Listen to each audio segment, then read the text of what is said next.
certaine dans le réchauffement climatique. Voilà qui est dit. Et nous accueillons à présent Jeremy Stein. Bonsoir. Bonsoir. Merci d'être avec nous, sénateur républicain de la Louisiane. Et vous êtes à Paris cette semaine pour le sommet de la francophonie. Merci beaucoup d'être avec nous. Sur ce sommet de la francophonie, est-ce que vous pouvez nous dire d'abord quelle place occupe la langue française aux États-Unis? Bien sûr, tout d'abord, je suis ravi d'être ici avec vous, Julien. Et oui, on est ici pour l'Organisation internationale de la francophonie, pour un sommet à Villers-Cotterêts. Et on vient juste aujourd'hui de signer des accords, moi et le secrétaire d'État de la francophonie, M. Mohamed. Et c'est pour avoir plus des enseignants français en Louisiane. Alors, pourquoi je parle français en ce moment? C'est parce que c'est grâce à mes parents, enfin, mes grands-parents, mes parents. Vous savez qu'on est un État français. La fondation, c'est français. C'était un colon français. Alors, en 1803, c'est Napoléon qui l'a vendu.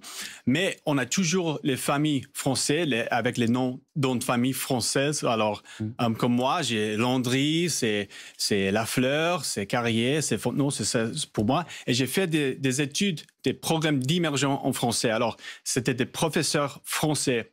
Et aujourd'hui, on a besoin de plus en plus des professeurs français. Pourquoi? Parce que la culture française, la langue française, c'est encore très important en Louisiane.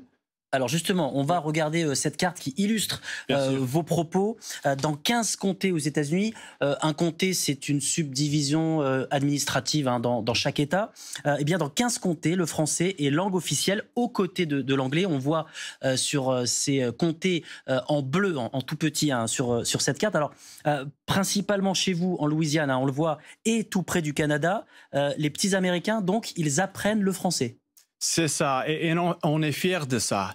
Et on le fait toujours, comme j'ai dit, à l'école. Et en plus de ça, on a beaucoup plus des entreprises françaises qui sont en Louisiane. De plus en plus, des compagnies et des entreprises comme Total ou même Technip. Alors, c'est très important, non seulement pour apprendre pour des raisons culturelles et de tourisme, les choses comme ça, mais aussi après ça, qu'est-ce qu'ils peuvent faire les Américains? C'est peut-être de travailler avec les ingénieurs qui viennent de ces endroits-là dans de gaz naturel ou quoi que ce soit en Louisiane et peut-être travailler avec eux. Et en plus, on peut faire de plus en plus des synergies, que c'est très important en ce moment, surtout, de faire ça avec la France par rapport au GNL, gaz naturel liquéfié, qui est très important, d'où je viens, au sud-ouest de la Louisiane. Alors, vous êtes républicain. On a du mal à penser que Donald Trump soit un grand fan de la francophonie. Non, mais vous avez tort. Il est un des plus grands, mais c'est vrai, il est un des plus grands fans de la francophonie. Il faut parce qu'il était président. On sait voir quand il était ici à Paris avec Macron. On dirait qu'ils étaient des jeunes amis, des amis depuis longtemps. C'est de la communication? Non, mais c'est quelqu'un qui c'est vrai que je peux dire, je juge ça par ses actions et pas par les mots. Une raison maintenant ce qu'il a fait quand il était président pendant la pandémie, c'est lui qui a fait une sorte que les professeurs français peuvent venir en Louisiane pour enseigner. C'est lui qui a débloqué des règles de la bureaucratie aux États-Unis avec Macron pour que les professeurs français soient en Louisiane. Alors, c'est grâce à ça qu'il veut protéger les traditions culturelles. Lance. Non, sur la relation de Donald Trump avec la France, je me souviens surtout de la visite officielle de Donald Trump après l'élection du président Macron, où pendant le 14 juillet, Donald Trump était comme un enfant en regardant les militaires défiler sur les Champs-Élysées. Et après, lorsqu'il est rentré à la Maison-Blanche à Washington, eh bien, Donald Trump n'avait que de fait de dire à ses conseillers « Moi, je veux aussi ma parade ». Et c'était vraiment son obsession d'avoir sa parade similaire à celle du 14 juillet. La parade du 14 juillet avait beaucoup impressionné Donald Trump. Après, je pense qu'il y a quand même des différences entre l'amour que Donald Trump a certainement pour les militaires français, les parades, etc., et ce qu'il pense de la diplomatie française. C'est juste une chose, il avait dit, si on s'en souvient bien, France is no longer France. La France n'est plus la France. Qui, nous, quand on l'avait entendu en France, nous avait fait beaucoup de peine, puisque notre France, évidemment, elle change, mais elle reste la France. Mais pourquoi il a dit ça? Ça, c'est vous qui parce que non, mais moi, j'ai pas entendu qu'il a dit ça. J'ai remarqué que c'est lui qui a beaucoup aimé la France quand il était en France. Mais moi, je trouve qu'il sera un président non seulement très fort, mais quelqu'un qui... je veux le dire encore, il faut juger un président par ses actions et par les mots. Et Trump, si on le compare avec Harris, je trouve qu'il va être mieux pour la France pour les raisons de la sécurité. Je viens de parler du GNL et on peut parler un peu de ça aussi, mais bon. Mais juste pour appuyer ce que disait Jérémy, l'immersion française dans les écoles, c'est très important et c'est très populaire aux États-Unis. On aurait pu rajouter sur cette petite carte l'île de Manhattan, puisque dans l'île de Manhattan, il y a beaucoup d'écoles qui sont bilingues, français-anglais. Et puis une deuxième chose sur la vision du français dans la politique aux États-Unis, c'est quand même le français, c'est quand même connoté culture haute aux États-Unis. Alors John Kerry, c'est chic, voilà. John Kerry le cachait, par exemple, il parlait très bien français, mais il le cachait. Vous savez que Kamala Harris a vécu des années à Montréal, alors elle parle pas très bien français, mais elle le cache aussi. Elle cache le fait. Elle changer d'école parce qu'elle ne voulait pas prendre le. Voilà. Mais et donc elle le dit pas parce que ça fait fuir des électeurs, voilà, des classes populaires et des classes plus moyennes.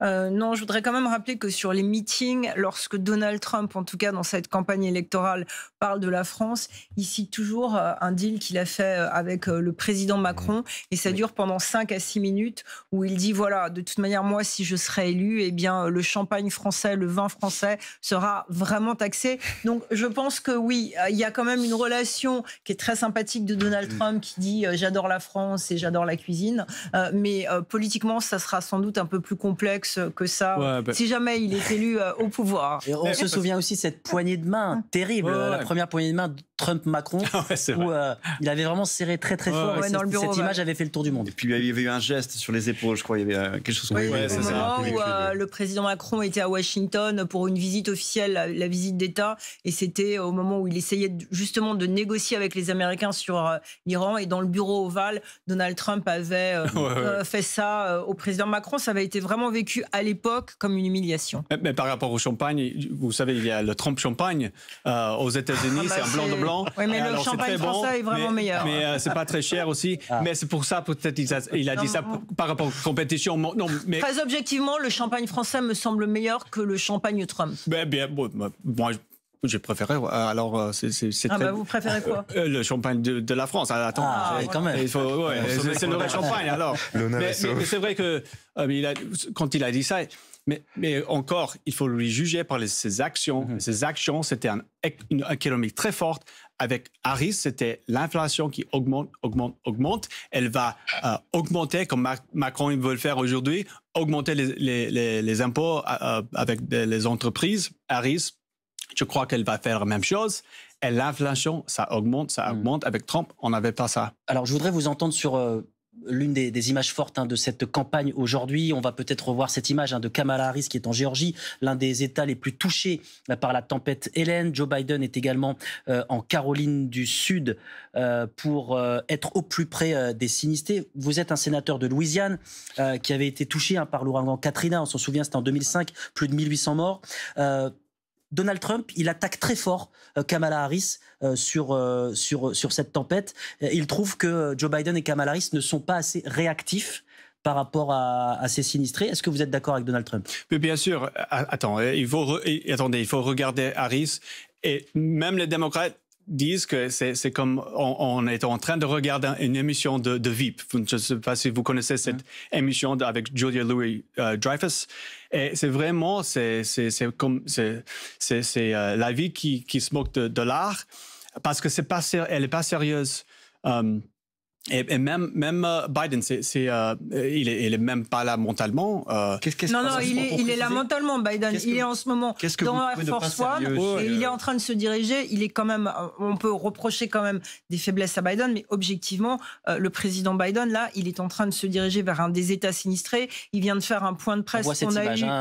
Il vient de faire un point de presse aux reporters avec toute sa tête dans Air Force One et il a débloqué une aide militaire. Il va envoyer 1000 soldats. Donc, non, il y a dans cette campagne sur l'ouragan, et je vais être très rapide, une polémique parce qu'évidemment, les républicains disent les démocrates, et notamment Kamala Harris, auraient dû aller sur le terrain, et Donald Trump s'est précipité lundi sur le terrain. Mais l'argument des démocrates et de Kamala Harris, il faut le rappeler, c'est de dire c'est une zone tellement sinistrée qu'on ne voulait pas gêner, avec une logistique très compliquée, notre venue sur le terrain. Objectivement, Biden, il n'arrive pas même de monter des escaliers.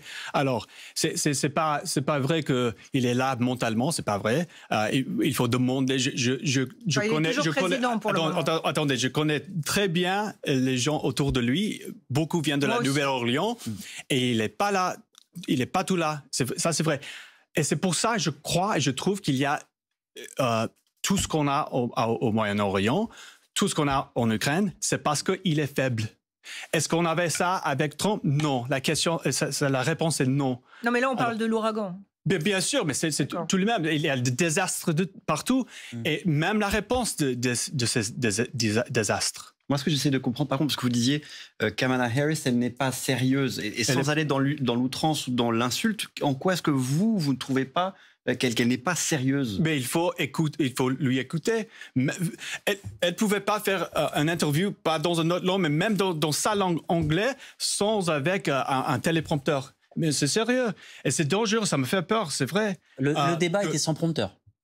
Ouais. Le débat était sans prompteur et beaucoup ont dit qu'elle était très à son avantage ce jour-là. Non, ce jour-là, heureusement. Mais je viens de, par exemple, vous trouvez qu'elle contrôle trop sa communication? Je viens de rencontrer. De répondre. Pardon, je voulais pas vous couper, mais non, excusez-moi. Excusez-moi, mais je viens de rencontrer Valérie Pécresse, incroyable comme femme. Non, mais là on parle de Kamala Harris. Pas de je sais, j'ai fait une comparaison avec quelqu'un, avec quelqu'un avec de l'intelligence elle se connaît comment parler des issues, enfin, des sujets très sérieux. Et nous, aux États-Unis, même les démocrates, ils savent qu'elle n'est pas sérieuse. Et ça me fait peur. Mais avec Trump, écoutez, il faut toujours comparer 4 ans avec Trump et 3 ans et demi avec Harris. Et c'est ça la différence. Avec l'avenir pour les États-Unis, on va être plus fort avec Trump parce qu'on sait les 4 années ou les 4 ans avec lui, il est quelqu'un fort avec de sécurité globale. Et je veux finir avec ça, avec Trump contre Harris, non seulement pour la Louisiane, mais pour la France. Je sais, j'ai parlé un peu de ça, mais gaz naturel liquéfié, c'est très important, le GNL. C'est bon pour la France. Pourquoi? Vous êtes en train de réchauffer votre maison, de cuisiner dans les bistrots que j'aime beaucoup. J'adore les bistrots français. Mais ce n'est pas possible sans avec le GNL qui vient de la Louisiane. La plupart viennent de la Louisiane. Et il y a des milliers des employés français qui travaillent pour toutes ces entreprises, comme j'ai dit, Total, Engie, Technip. Ça, c'est bon pour la France. C'est bon pour les États-Unis. Et si Harris gagne, écoutez, si elle gagne, elle va faire une pause. Elle va s'arrêter, le GNL. Et j'ai peur pour l'Europe parce qu'il va se refroidir pendant les hivers durs. Et en Louisiane, et c'est bon pour le... Elle veut stopper elle veut mettre une pause pour des raisons écologiques. Oui, mais ça, c'est le truc qui est marrant parce que pour les raisons écologiques, le charbon, c'est beaucoup plus pire que du GNL. GNL, c'est 2 fois moins d'un polluant que le charbon. Et les 20 dernières années, depuis 2005, nous, aux États-Unis, on a baissé les émissions de carbone. Alors justement, tous les autres pays, grâce au GNL. Laurence, je vous donne la parole, mais juste quand même, je profite de vos propos sur l'écologie pour vous interroger sur les positions climato-sceptiques de Donald Trump. Pour lui, l'homme n'est pas responsable du réchauffement climatique, ce qui va à l'encontre, on le rappelle, du consensus scientifique sur le sujet. Est-ce que vous êtes d'accord avec lui? Alors, il a changé un peu de position parce qu'il est d'accord avec Elon Musk qui vient de dire que c'est vrai que les émissions, ça réchauffe un peu le monde. Mais si on reste avec ce que Harris veut faire, c'est d'arrêter l'exportation du GNL. Qu'est-ce qui va se passer? On va avoir plus de charbon et ça va être beaucoup pire, 2 fois plus pire que du GNL.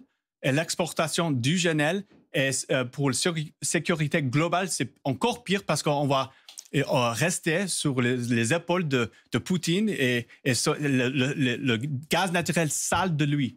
Au-delà des problèmes que vous évoquez, le fait que peut-être Donald Trump aille en prison le 26 novembre, puisqu'il a été inculpé plusieurs fois, il a été condamné, ça ne vous gêne pas, ça ?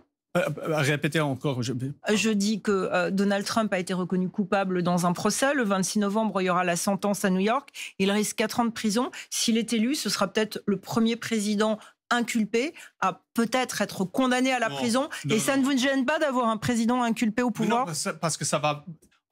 il a été condamné. On sait déjà, tout le monde le sait, aux États-Unis, c'était un truc partisan. En plus, un procès politique, selon vous? Oh, bien sûr. Qu'est-ce qui vous fait dire ça? Mais il faut regarder les juges et tout le monde qui était autour de ces juges-là, ils étaient démocrates. Et mais bon, le Cour suprême... C'est un jury populaire qui a condamné Donald Trump. Non, c'est un jury de 12 personnes à New York. Un Cour suprême, Cour suprême qui a le mot final sur ça. Ils ont déjà dit il va pas aller en prison. Donc, la Cour suprême majoritairement composée de républicains. On doit s'arrêter là. Le 26 novembre. Ouais.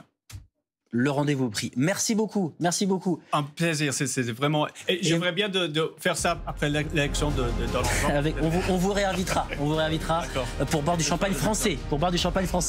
Voilà. Merci beaucoup à tous pour cette heure américaine une nouvelle fois passionnante. Vous restez avec nous, le journal Météo Climat dans quelques instants. Et puis Alexandra juste après. Alexandra Usan pour le 23h Info. À demain, 22h pour l'heure américaine. Bonne soirée.